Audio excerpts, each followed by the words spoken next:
Muy bien, buenas tardes. Vamos entonces Hola, profe, buenas tardes. vamos a iniciar la clase de hoy, ¿sí? Bueno, como recordaremos, habíamos quedado en que hoy teníamos que hablar un poquito de lo que eran los momentos de inercia, ¿sí? Nos queda un solo temita para terminar con esta primera parte, que es así netamente la parte de lo que llamamos, lo que dimos en llamar mecánica racional, ¿no es cierto? Que para nosotros, bueno, es bastante más corto, bastante más sencillo, sintético que lo que vemos, por ejemplo, en mecánica, ¿sí? Así que bueno, nos quedaría un solo tema que lo vemos ahora enseguida, y ya empezaríamos con la unidad 4, donde vamos a hablar de todo lo que es chavetas, ¿sí?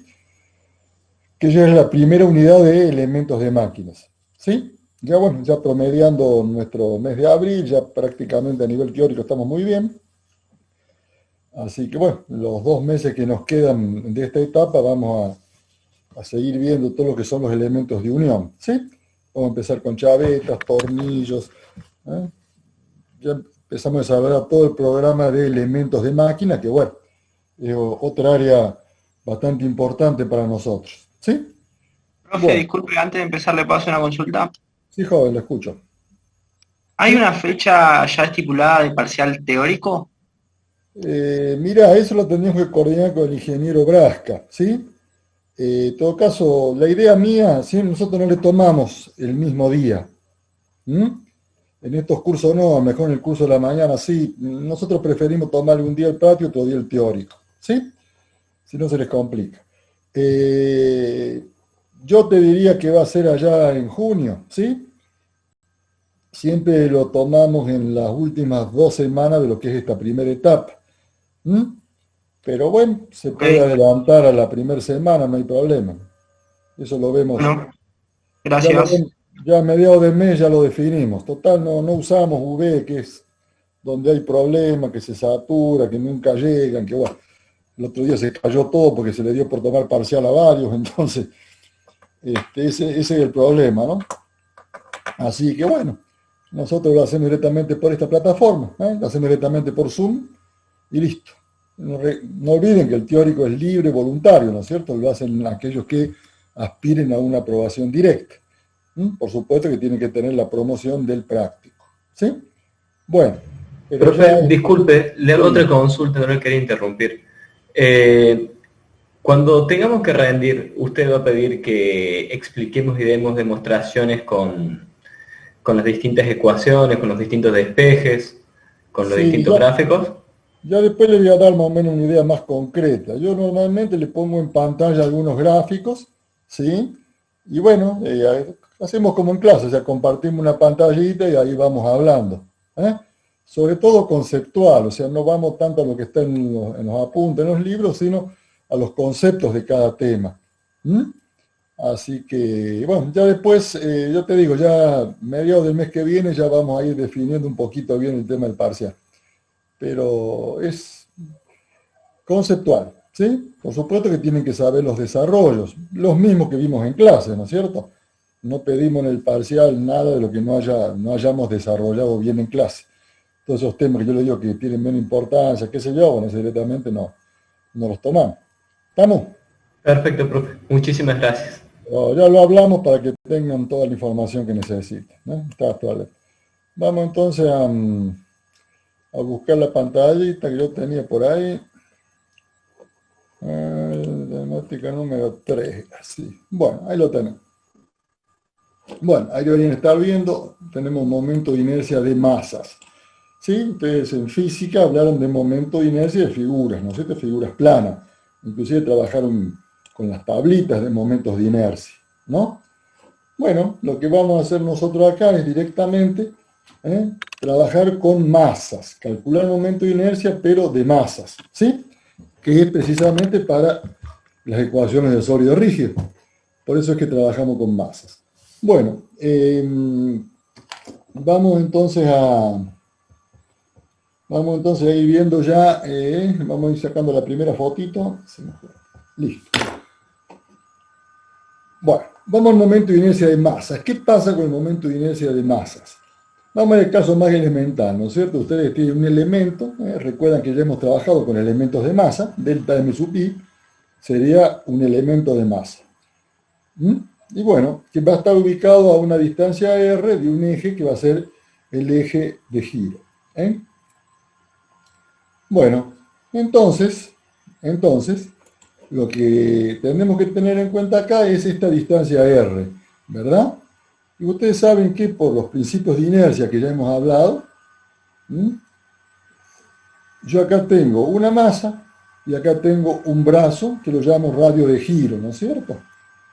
Entonces, directamente el producto de ese radio al cuadrado por el elemento de masa, o sea, por el delta m sub i, es lo que yo llamé momento de inercia. Siempre el momento de inercia es r cuadrado más. Distancia al cuadrado por más. Acuérdense que el concepto de momento está asociado al de fuerza por distancia. Entonces el momento de inercia es directamente el cuadrado de la distancia por el elemento de masa. Bueno, esto que tienen acá sería para este dibujito que yo tengo acá. Por supuesto, yo en un sólido rígido voy a tener infinitos elementos de masa, delta m sub i. Entonces, ¿qué hago? Bueno, lo que hacíamos desde la época del análisis 1, integramos, ¿no es cierto? Entonces, el momento de inercia total va a ser la integral de r cuadrado diferencial de masa. ¿Sí? Bueno, por supuesto que una vez que usted lo calcula, lo pueden escribir de esta forma como k cuadrado por m. ¿Y qué sería k? K sería el radio de giro. Ustedes suponen toda la masa concentrada en un punto, como lo tienen acá, consideramos que acá está concentrada toda la masa del cuerpo a una distancia k. Y un problema para identificar. Sería despejarlo de acá, k, el radio de giro, sería la raíz cuadrada de i sobre m. Con eso es un poco para que recordemos lo que vimos en física. Ustedes han visto en física también el famoso teorema de Steiner, ¿sí? Que acá se nos complica un poquito porque estamos en 3 dimensiones, estamos en el espacio, estamos en un sólido, pero bueno, lo vamos a ver. Acá lo tenemos en estas dos, ¿sí? Acá tiene un problemita más que nada el problema que tienen es de nomenclatura, ¿sí? Van a ver que no hay mucho problema. Se complica un poco la parte de... Pero bueno, nos vamos a poner bien de acuerdo en estos elementos, ustedes lo tienen muy claro acá, y ahí no van a tener problema. Yo tengo entonces un elemento diferencial de masa, ¿no es cierto? Un elemento elemento unitario de masa o un elemento diferencial de masa. Bien, que ese elemento diferencial de masa va a estar a una distancia r, ¿no es cierto?, del eje, que yo supongo que en este caso coincidiría con el eje y, ¿no es cierto? ¿Sí? El eje de giro. Bueno, entonces directamente yo voy a ubicar este punto M en el espacio. ¿Cómo ubicaba un punto en el espacio? Muy simple, fijando sus 3 coordenadas respecto de un origen, ¿no es cierto? En este caso yo trabajé con componentes rectangulares. Entonces, directamente, yo acá, fíjense lo que yo tengo. Yo acá tengo X y Z, que es lo que ven acá en el dibujo, serían las coordenadas de diferencial de masa respecto de O, X y Z. Si yo ahora considero el centro de gravedad del cuerpo, ¿no es cierto?, que lo pusimos con la letra G, como hacíamos en física, y ahí trazo un sistema de ejes equivalente al que yo tenía, o sea que son 3 ejes, con la particularidad de que son paralelos, ¿no es cierto?, al eje inercial, o sea, al eje fijo de referencia. El eje fijo de referencia para mí es este, o X y Z, este sería el sistema de referencia. Por eso es que llamo X y Z, sin ningún aditamento, a las coordenadas de la diferencial de masa respecto a ese origen inercial. Después, yo tengo el centro de gravedad y yo llamo con X rayita, Y rayita y Z con la rayita. Esto va a significar que van a ser las coordenadas del centro de gravedad.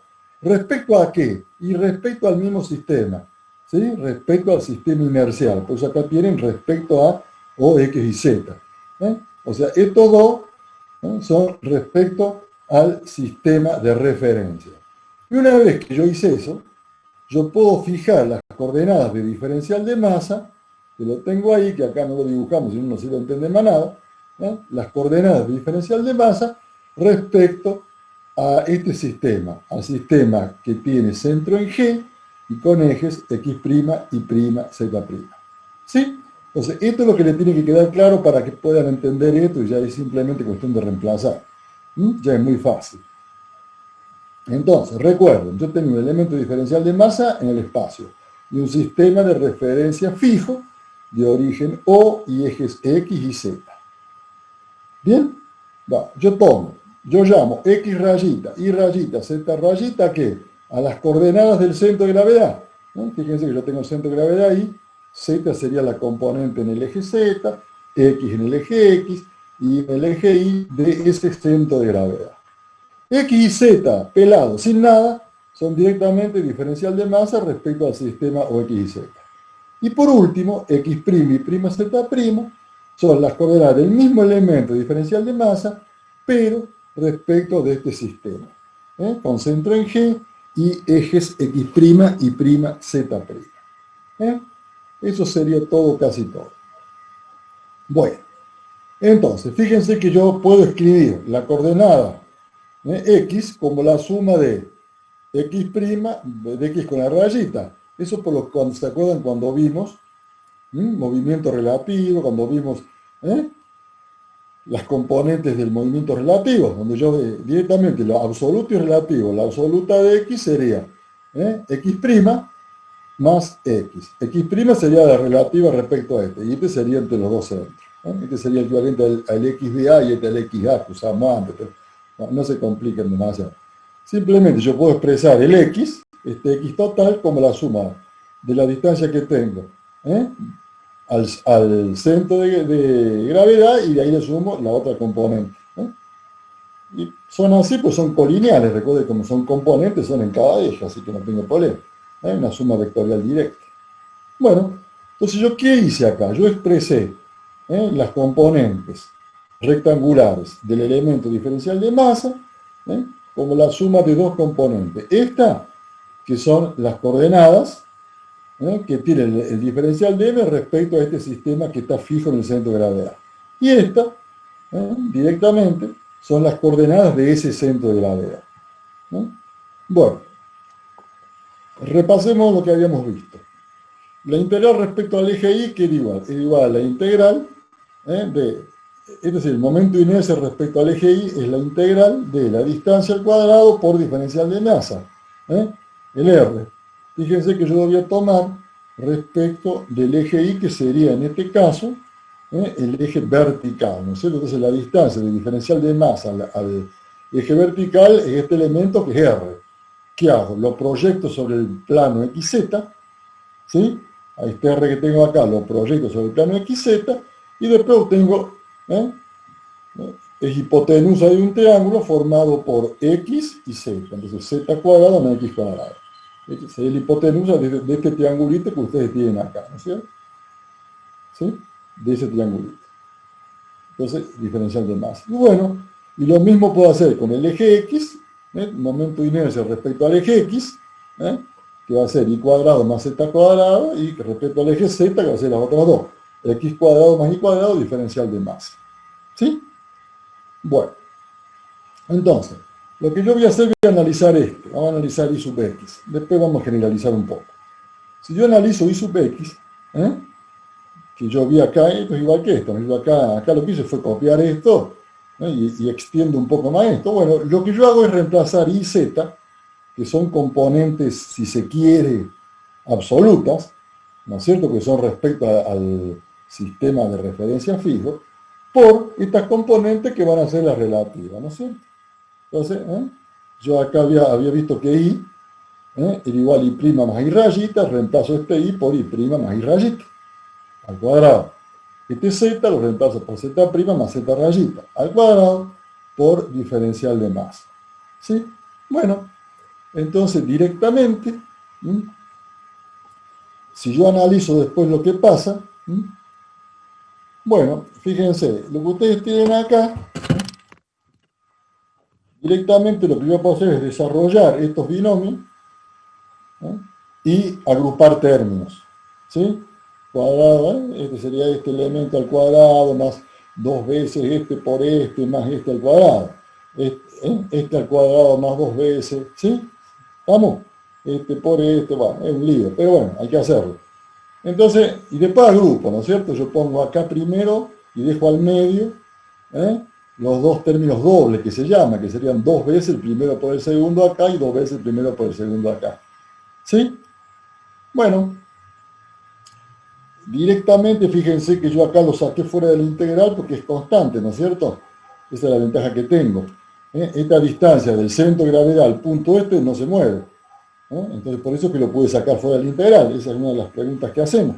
¿Sí? ¿Por qué lo podés sacar de la integral? Porque es la coordenada de un punto respecto de otro.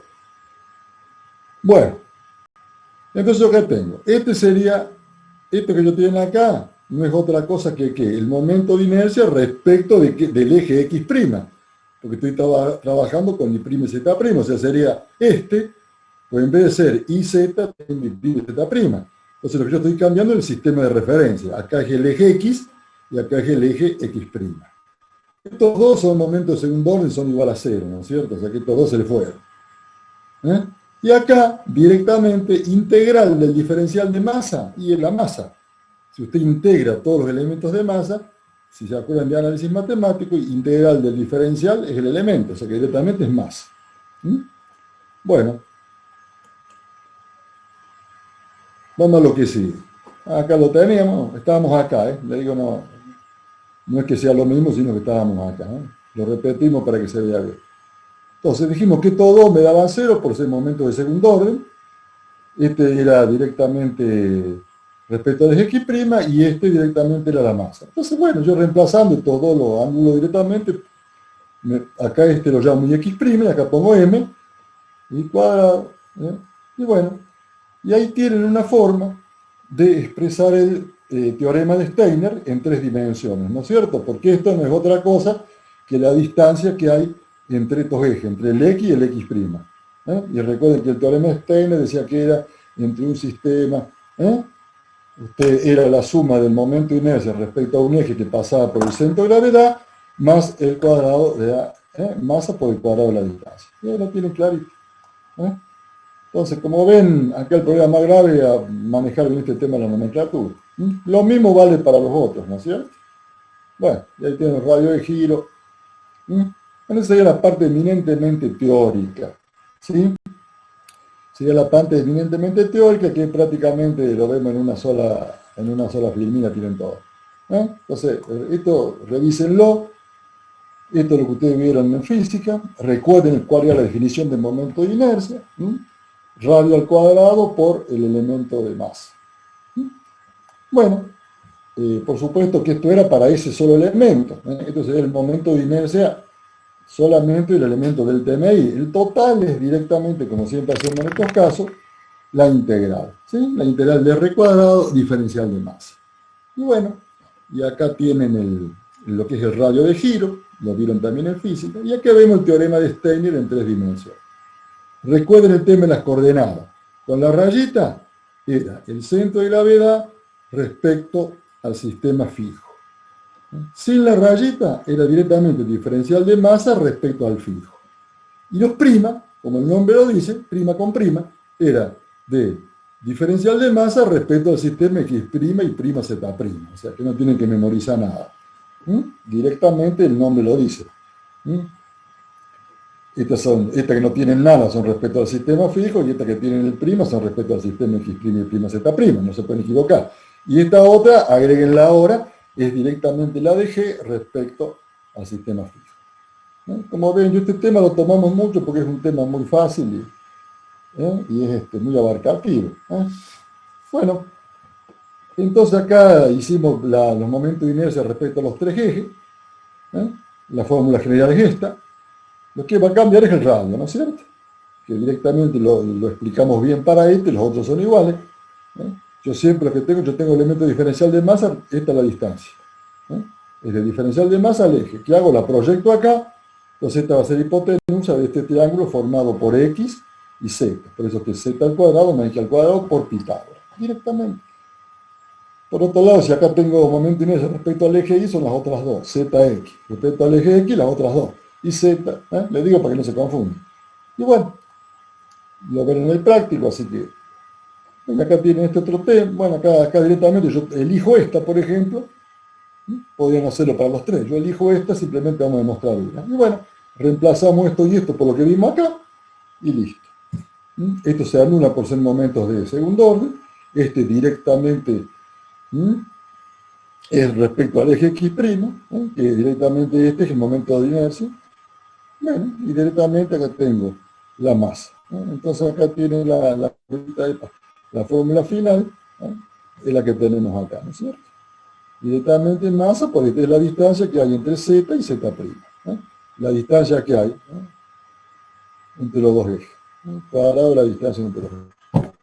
Bueno, eso era como para que... Vamos a ver una aplicación, que es lo más importante. ¿Sí? Veamos una aplicación. Fíjense.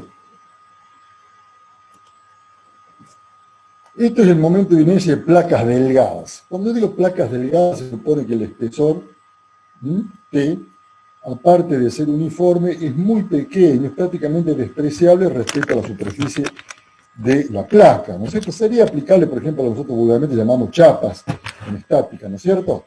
Ustedes en estática vieron chapas, barras, ¿sí? Perfiles, bueno, esto sería lo más parecido a una chapa. Entonces ustedes supónganse que tienen esta masa irregular, directamente tiene una masa irregular ahí, donde usted directamente, vamos a sacar otra fotito, pues se agregó gente. Listo.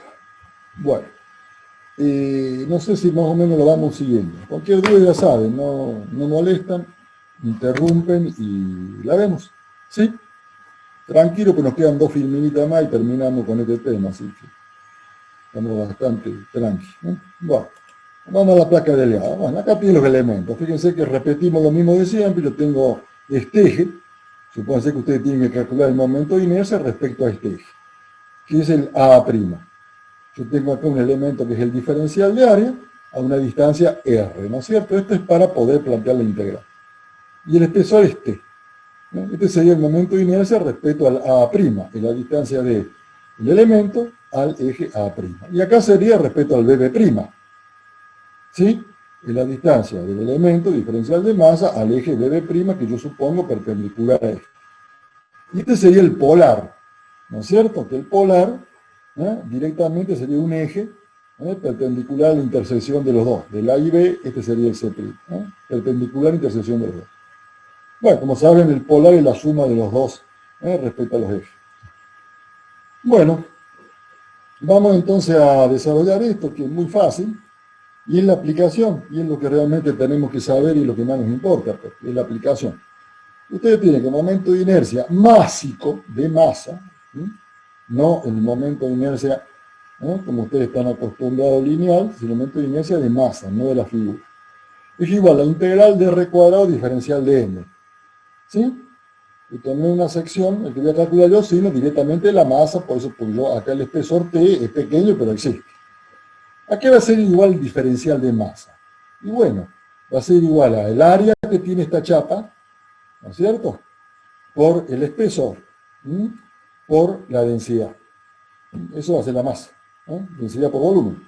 Y bueno, estamos, ¿no es cierto?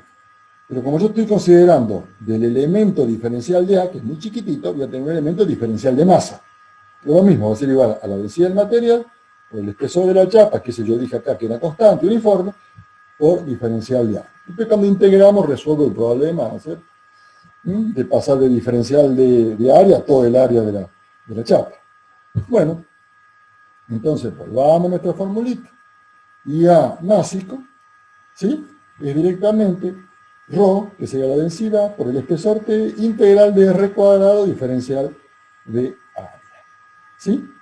Integral de R, pero que ustedes ya lo conocen. Esta integral que ustedes tienen acá, de diferente. Yo reemplacé esto por esta, ¿no es cierto? Nada más. La densidad es constante porque el material es homogéneo, la saco afuera, el espesor yo dije acá que era uniforme, la saqué afuera. Y acá me quedó esto, que por lo que vimos recién, esto directamente es la integral de área, del área, ¿no es cierto?, respecto al eje A'. Es el cuadrado del radio del elemento por el diferencial de área del elemento. Eso directamente es momento de inercia areal, ¿sí? Areal, o de superficies, como ustedes quieran. Y bueno, entonces directamente este momento de inercia me queda de masa, rho por T, o sea que este diario ustedes lo sacan de cualquier lado, de tablas, etcétera, y lo multiplican directamente por la densidad y el espesor. Y ahí obtendrían el momento de inercia máximo. Como ven, la aplicación es muy sencilla. Calculamos el diario y multiplicamos por densidad por el espesor uniforme. Y ahí tienen cuál es el momento de inercia de una placa delgada. Como ven, la idea nuestra a nivel cátedra siempre es simplificar la vida, aunque no lo parezca a veces, pero bueno, ¿sí? Son cosas complejas que tratamos de hacerlas lo más sencillo posible. Y bueno, acá yo le dije antes, tomamos un eje BB' perpendicular a la prima, y lo mismo, el momento de inercia másico respecto al BB', que va a ser igual, lo mismo que antes. Densidad por espesor, ¿no es cierto?, por el momento de inercia respecto al área. Y si yo ahora, ¿sí?, quiero calcular el polar, bueno, directamente tomo un eje CC' perpendicular a la placa, ¿no es cierto? O sea, este eje CC' es normal, es perpendicular al plano de la placa, y en el punto de intersección de los dos ejes. Entonces, directamente es ρ por T, directamente por el J sub C, ¿sí? Que sería el momento polar, el momento de inercia polar, que era la suma de los dos momentos de inercia, directamente la suma de los dos momentos de inercia areales respecto a dos ejes perpendiculares. Y bueno, entonces directamente no tienen otra duda de que el momento de inercia polar respecto a este eje CC' va a ser la suma de este más este. Por supuesto, masa, masa, masa. Son todos másicos. ¿Sí? Bueno. Profe, Sí, lo escucho. ¿el momento polar del área es JC? ¿Puede ser? Claro, este es el momento polar, este es un momento de inercia, ¿no es cierto? Ustedes vieron en estática, ¿no es cierto?, los momentos, ¿sí? Usamos este porque te los tienen en las tablas. Este sería el polar. Como tiene Perfecto. Y va a ser la suma de los dos, ¿sí? Bueno, ¿te quedó claro, no es cierto? Sí, profe. Vamos a la placa rectangular, que es muy parecido. Es muy parecido. O sea, estos serían dos casos ya más concretos. En vez de una figura cualquiera, como veíamos antes, el hecho de haber hecho esto era cualquier cosa. Una figura general. Vamos a ver ahora dos casos particulares, que son los que nos interesa a nosotros, porque todos los mecanismos, vieron, esto se asocia mucho con lo que son los ejes, ¿no es cierto? Es raro que hagamos un eje que no sea circular. Por ahí en maquinaria agrícola usamos alguna vez que es cuadrado, pero lo normal son que sean circulares, que sean sección cilíndrica. Y las placas rectangulares también, ¿no es cierto? Piensen en todo lo que son las estructuras, en los puentes grúa, todo lo que es la vinculación entre las barras, en las torres de alta tensión, las platabandas, siempre trabajamos con placas, ¿sí? Rectangulares o triangulares, si el triangular es la mitad. Bueno, vamos a la rectangular. Yo tengo una placa rectangular, por supuesto, material homogéneo, espesor T uniforme, las mismas condiciones de siempre, ¿sí? Yo acá tengo mis ejes, tengo un eje A', que sería este, ¿sí? Perpendicular a él tengo el eje BB', se corta en este punto, estoy en el plano, A y B están en el plano de la placa, y el CC' es perpendicular, ¿no es cierto? Y pasa por la intersección de AA', BB'. Eso es más o menos todo, casi todo. Bueno, simplemente entonces, el momento de inercia, másico, no areal, másico. Este ya lo conocen ustedes, lo sacan de la tabla de momentos de inercia, ¿no es cierto? De la tabla de estática, de resistencia.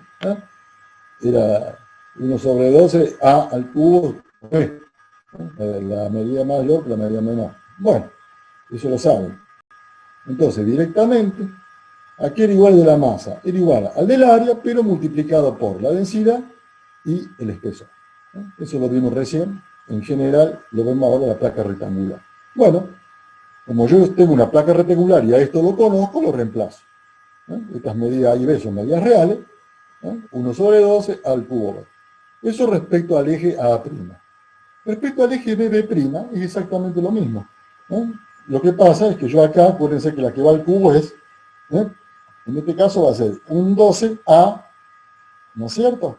Al cubo, el BB' es este que yo tengo acá. Entonces, el paralelo a este va a ser el A. Entonces, va a ser A, y el que va al cubo va a ser el B, el perpendicular. Y acá lo mismo, ¿no es cierto? Cuando respecto al eje A', no sé cómo lo vieron ustedes en estática, lo dicen como lo vieron, el perpendicular es el A, que es el que va al cubo, y el otro es el B. Bueno, esos serían entonces los elementos. Bueno, entonces, estamos acá. ¿Sí? Tenemos los dos, el del eje A', el eje B'. Ahora, ustedes fíjense lo que pasa acá. La masa total de la placa, que va a ser igual. Esta superficie por el espesor T. ¿Sí? Por la densidad. Entonces, este ρ, como siempre, es densidad. A sería esta medida y B. A por B me da la superficie de la placa. Por el espesor, que me da? Y el volumen. Volumen por densidad es la masa M de la placa total. Entonces acá lo ponen directamente. ¿Sí? Lo ponen directamente. Vamos al I a prima masa, ρ por T. Una de estos, yo tenía el cubo, uso una para meterlo acá, entonces me quedan, si tenía 3 y uso 1, me quedan 2. M al cuadrado. Entonces, esta forma que parece sacar de la galera, como ven, sale muy fácil. ¿Sí? Yo, ρ por T por A por B es la masa. Entonces, yo uso uno de los A del cubo y lo reemplazo por A. Entonces, ¿qué me queda? Al cuadrado. ¿Sí? ¿Estamos? El B ya lo usé en la masa, así. Y bueno, 1 sobre 12, M al cuadrado. Y el B lo mismo, nada más que en vez de al cuadrado, tengo B al cuadrado. Y el polar es lo mismo, es la suma de los dos. 1 sobre Profe, 12 disculpe, y al cuadrado. Sí, te escucho. no me quedó claro de dónde sale el 1 sobre 12. ¿Puede repetir, por favor? De la tabla de las tablas de momento de inercia. 1 sobre 12. Bien. B, fíjate en cualquier tabla de, no sé si lo vieron mejor en estática, en resistencia de materiales. Los J que ustedes vieron, ¿se acuerdan que ustedes vieron los J y vieron los W? Después dividían los J por la distancia de la fibra más lejana del eje neutro, ¿sí? Y obtenían los W, que eran los momentos resistentes. Y lo multiplicaban por la tensión de trabajo y obtenían resistencia. ¿Se acuerdan de eso? ¿Han visto resistencia de materiales, no es cierto? ¿Sí o no? Yo la estoy viendo justo este año, pero está bien, entiendo, profe. Gracias. No, te va a ayudar lo que veas acá porque son aristas en común, ¿sí? Y bueno, pero si no es estática lo viste, en estática viste los momentos de inercia, ¿no? Mira, hay tablas inclusive, que la usan, 1 sobre 12 al cubo B, sección rectangular. Y para la sección circular es 1/4 pi r a la cuarta, o sea, pi r a la cuarta sobre 4, ¿sí? Por eso es que el módulo resistente, que es el que usamos en cálculo de eje, va a ser directamente pi r al cubo sobre 4, porque el eje neutro es el eje de simetría. Pero bueno, eso ya es otra unidad. Pero bueno, ya que estamos, hacemos la integración. Bueno, le quedó claro entonces la placa rectangular, ¿no es cierto? Yo sé que el momento de inercia respecto a un eje A' másico, momento de inercia de masa, es igual al momento de inercia diaria que yo ya conocía, multiplicada por densidad, que es ρ, y el espesor uniforme de la placa. Eso es lo único nuevo que agregamos. Entonces, bueno, yo reemplazo esto por el valor de tabla, que es un 12avo de al cubo por B, ¿sí? Y el otro es lo mismo, ¿no es cierto? Un 12avo de AB al cubo, porque siempre es la medida, la gente por el eje BB', que sería este eje, entonces la perpendicular es el BB, es el que va al cubo. Cuando estoy con el A', la normal es el A, entonces esa es la que va al cubo. Eso lo vieron en estática. Bien, la masa total de la placa es muy simple. La masa es densidad por volumen. ¿Y cómo es el volumen de esta placa? Y la superficie, que es A por B, por el espesor. A por B por T. A por B por T. Esa es la masa. Y bueno, directamente ya usted dice, bueno, yo tengo ρ, T. No, primero, tengo ρ, T y B. Tendría que usar una de acá. Entonces me queda 1 sobre 12 al cuadrado. Entonces me queda 1 sobre 12 m al cuadrado. Cuando yo pregunto, se simplifica. Yo le pongo la firmeza y le pregunto y no sabe. ¿Por qué acá quedó al cuadrado? Acá tenía, no, debe haber un error. No se simplificó. ¿Dónde se simplificó? No se simplifica. Vos asociás ρ con T, con una, ¿no es cierto? Y el B con la masa de la placa. ¿Sí? Está incluido acá, en el M. Y acá lo mismo. Y acá ya saben que la suma de los dos. ¿Sí? Acá saca factor común un 2m a cuadrado más b cuadrado. Muy, muy fácil. Y la placa circular es exactamente igual. El momento de inercia másico es igual al momento de inercia areal por densidad por espesor. Entonces, es densidad por espesor, momento de inercia lo sacan de la tabla, un cuarto pierde a la cuarta. Y acá hacen lo mismo. ¿Cómo es la masa de la placa? Densidad por volumen. Densidad por... ¿Y cuál va a ser el volumen? Bueno, la superficie del círculo, que es pi por r al cuadrado por el espesor. Pi r cuadrado por t. Pi r cuadrado t, ¿qué es? Volumen de la placa circular. Por densidad me da la masa. Y bueno, acá por como simétrico, ¿no es cierto? Momento de inercia A y A' igual a I dV'. Son los dos iguales. Y bueno, entonces directamente me queda un cuarto mr cuadrado. ¿Por qué me queda r cuadrado? Bueno, porque era r cuarta, pero yo usé acá en la masa 2. Entonces me quedan 2. Entonces un cuarto de mr cuadrado. Y este es el polar. Bueno, este es un cuerpo, si fuera un cuerpo tridimensional por integración, bueno, sería un caso particular, ¿no es cierto? Como ustedes deberían conocer la ecuación que define el cuerpo, pero bueno, es como para que sepan qué se hace. Bueno, así tenemos que hacer una sencilla, pero no por ello menos emotiva ceremonia para decir que hemos terminado con toda la primera parte de la materia, ¿sí? Que no es la mitad, no es la mitad. No es la tercera parte. La segunda parte es bastante más larguita. Así que bueno, vamos a empezar ahora, sin pérdida de tiempo. Vamos a dejar de compartir esto, vamos a compartir esta otra. Vamos directamente a la unidad temática número 4.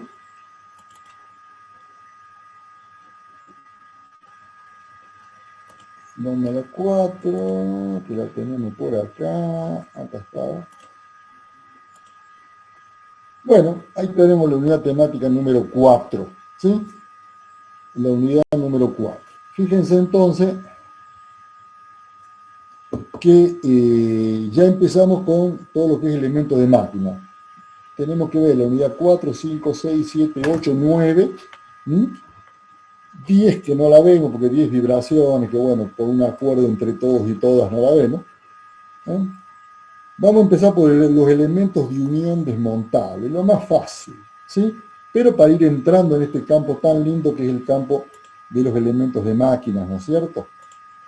Vamos a empezar por el primero. Bueno, yo digo elementos de unión desmontable. ¿Qué quiere decir? Que es un elemento que yo lo uso para unir, ¿no es cierto? Pueden ser, por ejemplo, dos ejes, un eje con una corona, un eje con una polea, ¿sí? Para unir dos elementos mecánicos desmontables, o sea que yo lo puedo armar y desarmar sin destruir el vínculo, ¿sí? Sin destruirlo. Yo puedo desarmar una unión por chaveta, algunos que han desarmado una vez el auto o alguna maquinita, lo han visto, yo saco la chaveta, desarmo, hago lo que tengo que hacer, vuelvo a armar, recupero el elemento.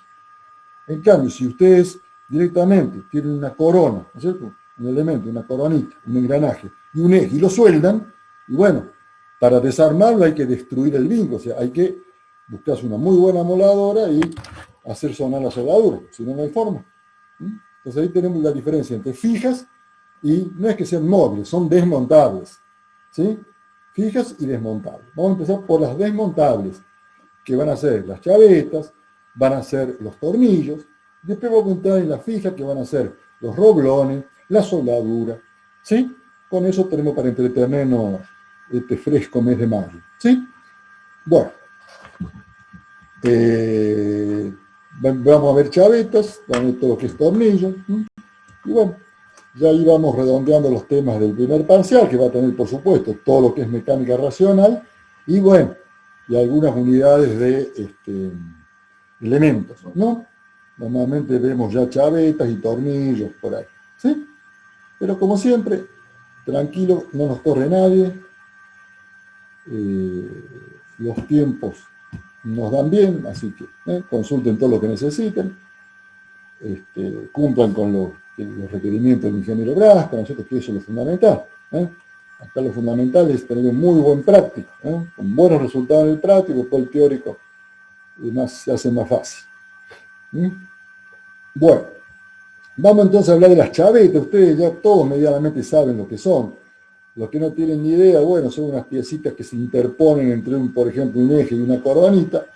Va a haber algún dibujito acá, después ya lo ven, ¿no es cierto? Este sería un eje y este sería, por ejemplo, un engranaje, una cordonita. Entonces, la chaveta sería esto, no son estos, ¿ves?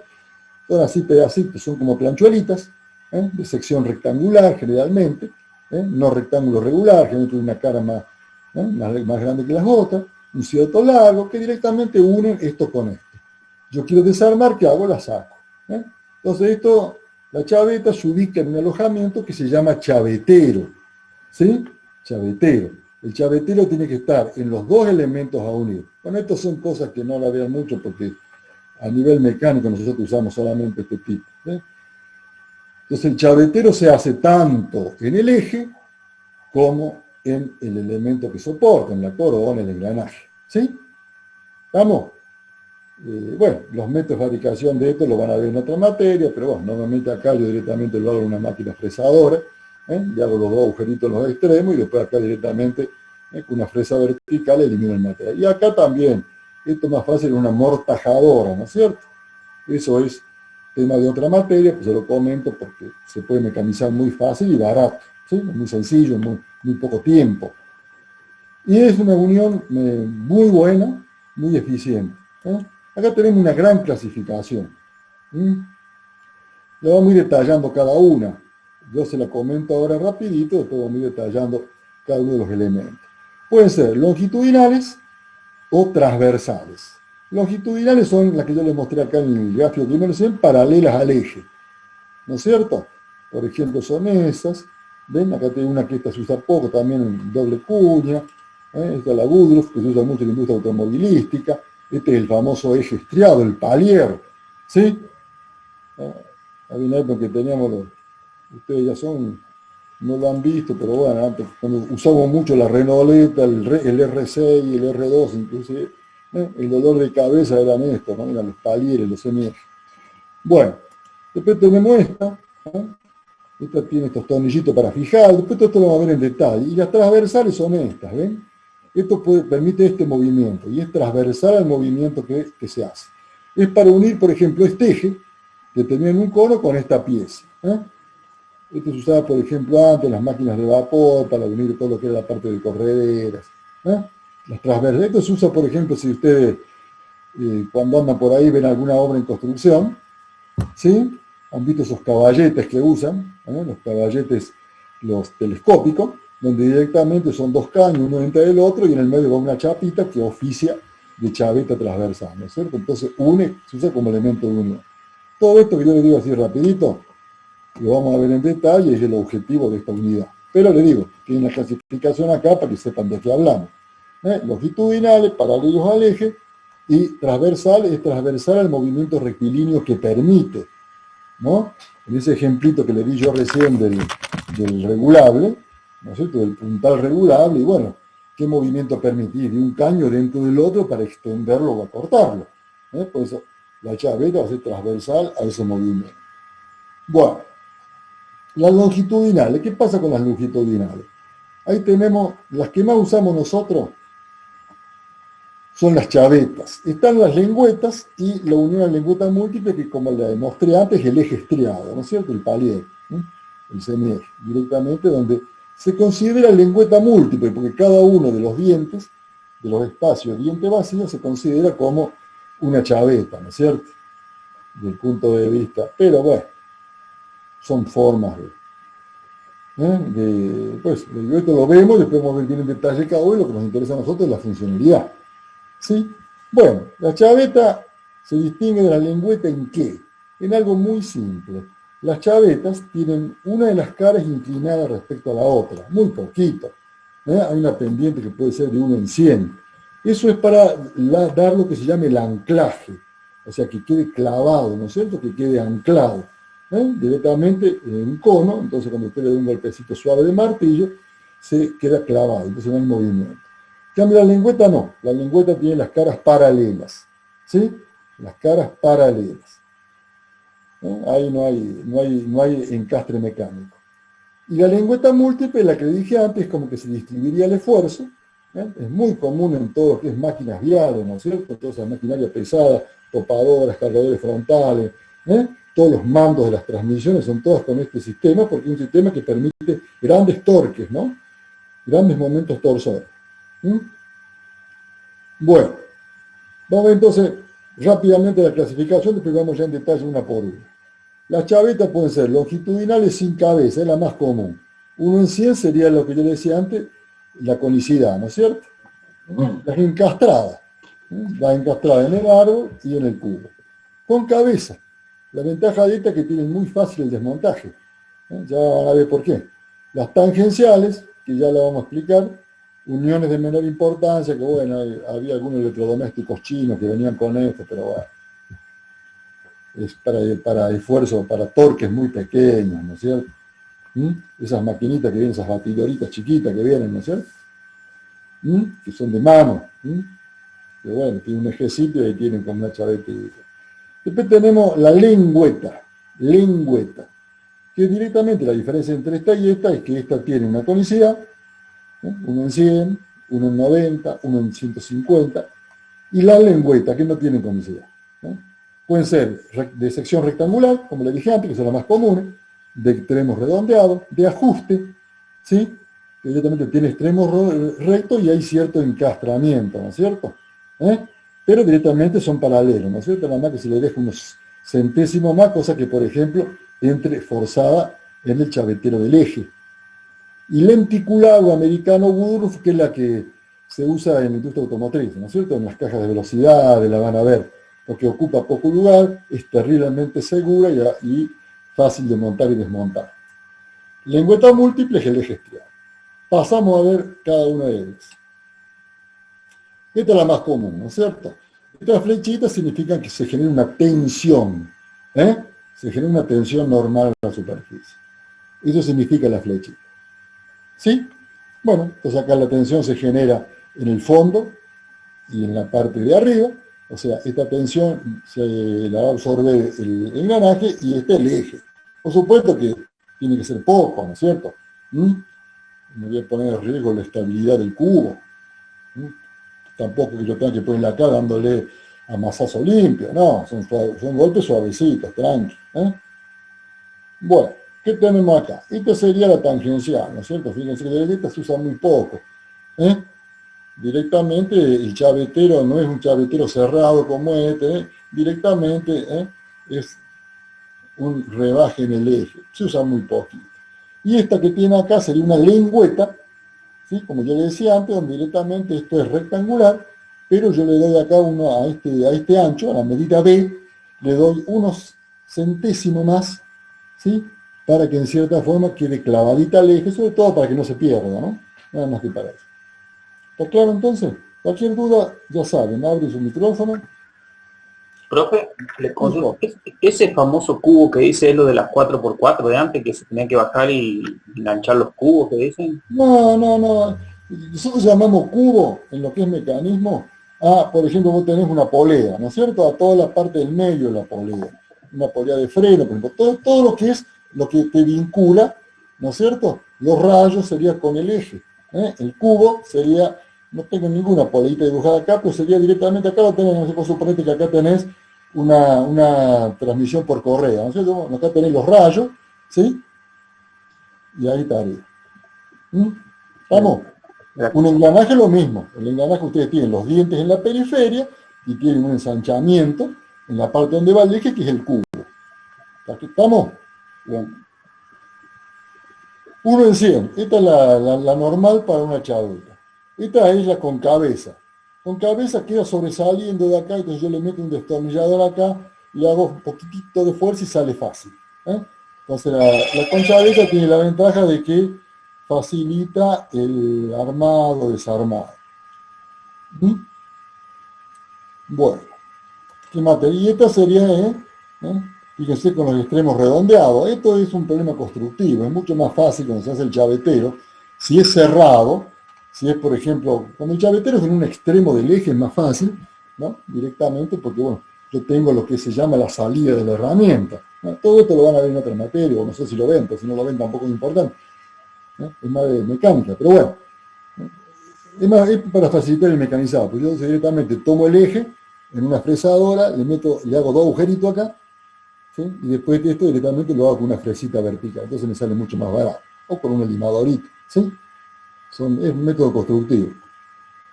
¿Estamos? Bueno, acá tenemos esto que también se usa bastante poco, que es esto, ¿no es cierto? Son dos conos enfrentados, ¿no es cierto? Entonces usted para montar esto mete una chaveta de acá, otra de acá, le da un cierto ajuste a los dos conos, este cono se sube sobre este otro y esta distancia vertical tendería a aumentar, y ahí produce el anclaje, ¿no? Bueno, y esto sería cuando es muy poco el momento, fíjense que en vez de hacer un chavetero, hacer un chaflancito ahí directamente. Entonces sí, trabaja bien porque se encastraría acá. Y esta otra no, esta realmente es para muy, muy bajo. Usted no hace nada en el eje, entonces acá se confiaría todo en la resistencia de rozamiento de ese tramito, ¿no? Pero bueno, estos dos son cosas raras, ¿no? Lo normal es lo que vive. Esta es la famosa Woodruff, ¿sí? Que es muy, muy importante en la industria automotriz, por su no ocupa lugar. Fíjense que es muy fácil de maquinar. Para mecanizar esto es muy simple, directamente vienen las famosas fresas T. Es una fresita, una herramienta que tiene directamente el ancho este. Entonces usted directamente pone entre punta y este eje en la fresadora, con el usillo en posición horizontal, directamente le da el avance acá y ya está. Es muy fácil. Son comerciales, vienen de un acero tratado, templado. La van a ver mucho en lo que son muy fácilmente en lo que son las cajas de velocidad, ¿no? Precisamente por su seguridad. Una vez que ¿Cómo se llama, profe? ¿Me puede repetir el Woodruff? Woodruff, W-O, lo tenés creo que en la primera hoja, o americano. Ah, perfecto. Gracias. Aquí está acá. Ahí lo tenés, Woodruff. Lenticular. Lenticular porque tiene forma de un lente, ¿no es cierto? Como si fuera un lente, un pedacito de un lente. La forma es la americana, la Woodruff. Nosotros la conocemos como Woodruff, ¿sí? Muchas gracias. Bueno, ¿dónde estamos? Acá. Bueno, ahí la tienen. ¿Sí? Esta B y C estas son las medidas con las cuales las piden. Directamente este ancho es. Entonces directamente ustedes se consiguen lo que llamamos la fresa de forma, la fresa T. Para cada una va a corresponder una cierta herramienta y listo. Y este es el famoso eje estriado. Esto transmite una fuerza de la gran 7. Imagínense ustedes que directamente cada uno de estos se comporta como una chaveta. ¿Sí? Entonces este sería el eje, que ustedes lo ven muy claramente acá, y en todo este hueco es conjugado de este que tienen acá. Y acá sería el cubo, sería el que lo vincula al elemento de fuerza.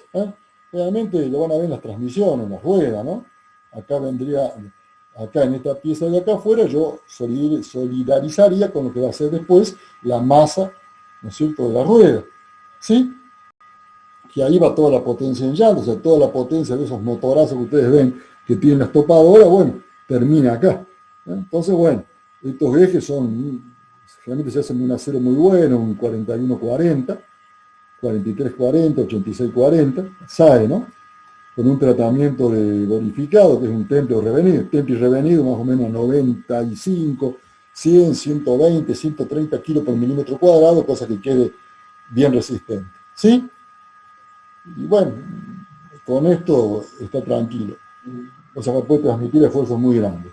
Fíjense que esto es importante, no tiene juego lateral, sí de fondo. Porque si tuviera juego lateral, yo ante una inversión de marcha, tendría posibilidades de golpeteo, ¿no es cierto?, de cierto choque anelástico que provocaría deformaciones. Entonces, directamente, ¿no?, tiene juego de fondo para compensar posibles desalineaciones que si han trabajado bien en el mecanizado no deberían existir, pero bueno, se deja unos décimos de juego de fondo. Por eso que ustedes acá ven esta rayita, que significa que que la parte superior de este diente no llega hasta el fondo. Aparte para facilitar el montaje y desmontaje. ¿Vamos? Y acá no, acá directamente va medida a medida. ¿Sí? Entonces este es el famoso eje estriado. Que bueno, se puede considerar como de chavetas múltiples. ¿Ese juego también sirve, perdón, Sí. profesor, también sirve para lubricación ese juego o no, o directamente por tema de montaje? No, porque esto no tiene movimiento. Una vez que vos lo armaste, ¿no es cierto? No. Una vez que vos lo armaste, acá no hay movimiento, no hay desplazamiento entre sí, no necesitas lubricar tampoco. ¿Sí? Perderías potencia si tiene movimiento, si tiene juego. Claro, claro, está el problema. Sí, sí, el juego no tiene que ser lateral, ¿sí? Pero este de fondo no es mucho problema. Lo que pasa es que sí, se hace el menor, pues se hace un pequeñísimo, te digo, son décimos nomás. Se hace porque si hay una pequeña desalineación que a veces ocurre por los métodos mecanizados, herramientas desafiladas, también puede ser, ¿no es cierto? O que hay una falta de precisión en el mecanizado del diámetro, ¿m? Que es un poquitito más grande, unas décimas más. Entonces directamente se le hace un juego acá para evitar problemas. ¿Eh? Pero no trabaja, o sea, acá el esfuerzo pasa todo por las caras estas, por las caras laterales. ¿Sí? Pero vos lo distribuís lindo. Acá está 1, 2, 3, 4, 5, 6, 7, ahí tenés 8 dientes. Bueno, esto directamente se usa. Esto que tienen acá, acá se hace un alojamiento y se le ponen tornillitos Allen, ¿no es cierto?, embutido para que no se desprenda, para que no se pierda. ¿Vamos? Ahí tienen la tip, esta sería una lengüeta, ¿no? Yo la pongo acá, directamente acá le pongo estos tornillitos para fijarla al eje. Entonces yo armo, desarmo, no sé, si no perdemos las chavetas. Y acá tienen otro caso de una Woodruff, acá tienen estos valores son los valores con los cuales se pide comercialmente, ¿no es cierto?, la medida T y el ancho B. Y con el ancho B compramos la fresa. ¿Sí? Bueno, acá tenemos las transversales.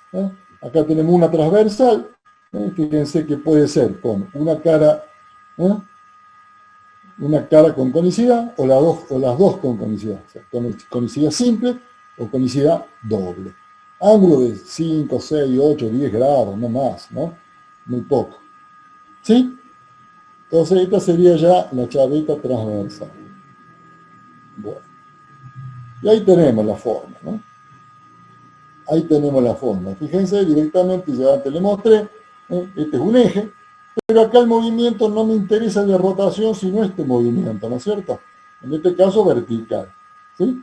Y esta chaveta acompañaría a ese movimiento. Bueno, acá tenemos otro caso. Esto por ahí lo van a ver algunos extremos de dirección, brazos de dirección, ¿sí? Se usan. Se usan. Acá tenemos, son todos ejemplos, formas constructivas, ¿no? Acá tenemos un prisionero también. Esto sería una fijación de máquinas, por ejemplo. Se usa para fijar las máquinas. Ya después vamos a ver las aplicaciones, hay varias aplicaciones muy sencillas.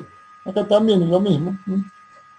Acá tenemos donde yo tengo esta cara, que sería perfectamente, y esta cara sería cónica, ¿no? Ligeramente cónica. Son formas constructivas, lo tienen ahí comparado. Y acá tienen los elementos de cálculo, ¿sí? Que esto es muy importante. En el práctico trabajamos con los elementos de cálculo, ¿sí? Vamos a aprender a calcular las longitudinales, no, pues son comerciales, esas no se calculan directamente, de acuerdo a las medidas, al eje, a lo que usted está vinculando, no hace falta diseñar nada. Pero esta sí. Bueno, fijémonos entonces un poquito en lo que tenemos acá. Este sería mi eje. ¿Sí? Este sería mi eje. Fíjense que ahí no se ve tanto. Yo lo que hago es un ensanchamiento. Si el diámetro calculado del eje es este, yo cuando entro a la parte esta donde va la chaveta, yo me ensancho un poquito, y eso es para compensar el material que yo pierdo cuando yo le mecanizo ese agujero, porque yo tengo que hacer un agujero para que entre la cuña, entonces la sección del eje se reduce.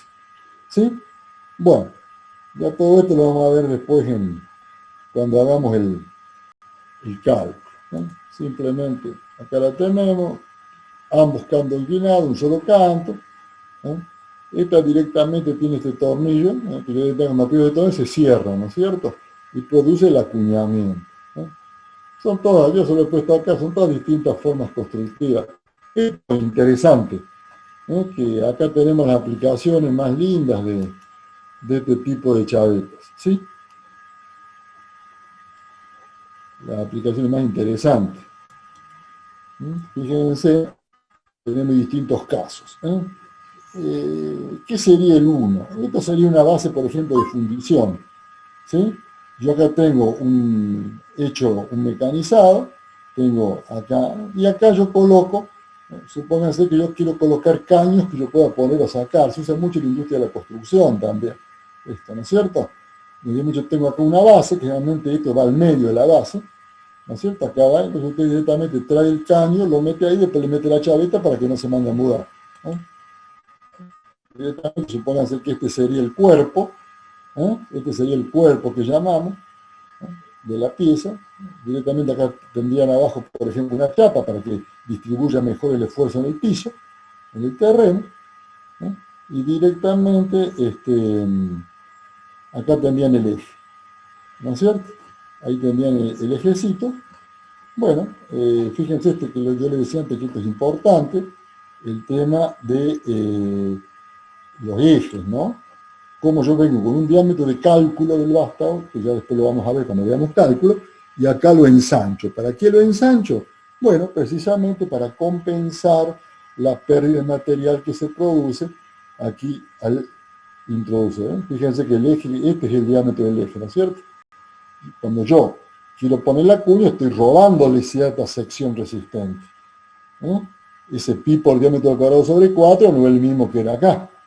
Entonces yo lo ensancho para compensar con este diámetro más grande el material que le estoy sacando y para que trabajemos a lo que llamamos igual resistencia.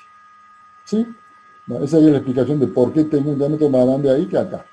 H sería lo que llamamos la altura media, S sería el espesor del manguito, este S, y este otro S, que por ahí lo llamamos S sub 1, sería el espesor de la cuña. ¿Sí? Bueno, todo lo que es cálculo lo vamos a ver bien en detalle en la próxima clase, pero vamos a terminar de ver un poquito todos estos dibujitos para que los interpretemos cuáles son las aplicaciones. Qué interesante que sepan cuáles son las aplicaciones. Son muy simples, muy fáciles, ¿no? Fíjense lo que tienen acá. Este sería, por ejemplo, el que yo le daba antes, ¿no es cierto? El que vimos ahí, donde yo directamente para sujetar un elemento. Otra aplicación muy común es esta, es para unir dos ejes, ¿sí?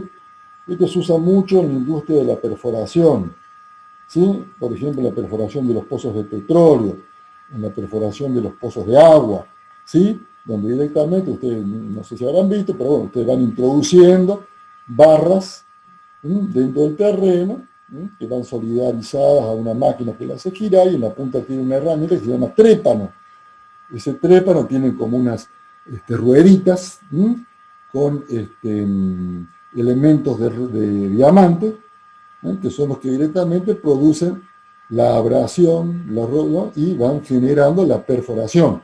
De lo mismo perforar en un pozo a 500, 800, 1000, 2000 metros de profundidad, que una maderita que la hago con un taladro y una mechita. Esto cambia. La mechita se reemplaza, porque yo le dije el trepa, son elementos terriblemente costosos, por eso que todo lo que es petróleo es tan caro, ¿sí? Y en agua, lamentablemente, usamos lo mismo. Lo que pasa es que normalmente el agua se supone que está a menor profundidad, ¿sí? Bueno, no nos vayamos tan profundo. Acá tenemos entonces, acá ven los dos ejes, ¿ves? Tengo este eje que tengo acá hasta ahí, y este es otro eje. Entonces yo directamente lo puedo unir de distintas formas, ¿no es cierto? Con manguitos roscados. Pero bueno, una forma muy simple, rápida, barata, económica, segura es esto. Directamente le pongo por fuera un recubrimiento, que es un manguito, sería un caño de mayor diámetro, ¿sí? Y directamente con dos chavetas transversales, ¿ven? Las puedo poner así o a 90 grados. Distribuiría mejor el esfuerzo, directamente. Entonces yo puedo mover acá y no se me va a soltar. ¿Estamos? Y acá tiene el método donde yo tengo doble, que es cuando esta fuerza es muy grande. Fíjense que cuando el trépano va penetrando, y bueno, el esfuerzo es muy grande. Si hay roca fuerte abajo, y es muy grave perder un trépano. Es muy, muy caro como para que le quede ahí enterrado a 2000 metros. ¿Quién lo saca? Entonces, bueno, nos aseguramos metiéndole doble chave. ¿Sí? Son formas, hay un montón. Pero esta es una aplicación muy interesante entonces, para unir los ejes. Esta que le dije yo también como sujeción, de bases, de estructura. Tenemos esta otra, que es la que hablé antes yo, que era un eje. Acá tenemos una pieza que puede ser una cruceta, ¿sí? Directamente une este eje con una pieza, y permite este movimiento. Bueno, este sería más o menos algo similar. Esos serían más o menos los casos a tener en cuenta. Y estos ya serían los elementos de cálculo. ¿Sí? Y ahí tienen detallado a cada dibujito de eso, le corresponde unión, columna, basamento, lo que yo le dije primero, una base, unión de 2 barras con un manguito, que es lo que le comentábamos recién de los pozos, con 2 pares de 90 grados, al manguito de la cruceta y con un diámetro rebajado. O sea que todo eso es muy parecido. ¿Estamos? Bueno, ¿tiene alguna duda, alguna pregunta? Todo lo que es cálculo empezaríamos ya la próxima clase, ¿sí? Hoy hemos visto ya bastante, hemos visto todo. Yo siempre dejo la parte así más pesadita para el principio, que están más entusiasmados. Entonces después vemos la parte más descriptiva. Próxima clase empezamos ya directamente con lo que es el cálculo de las chavitas transversales. ¿Sí? Bueno, no sé si tiene alguna duda, alguna pregunta. ¿No? Hola Roberto, buenas tardes.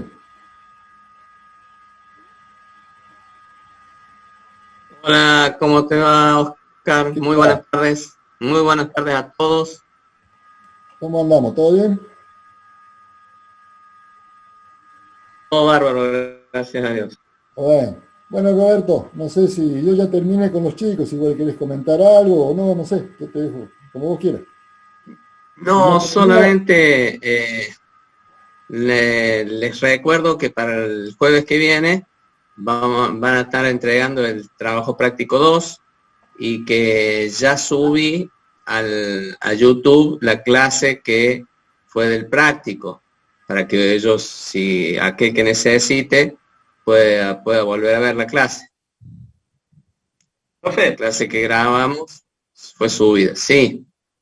el jueves que viene se entrega la parte práctica del trabajo y el siguiente la parte teórica.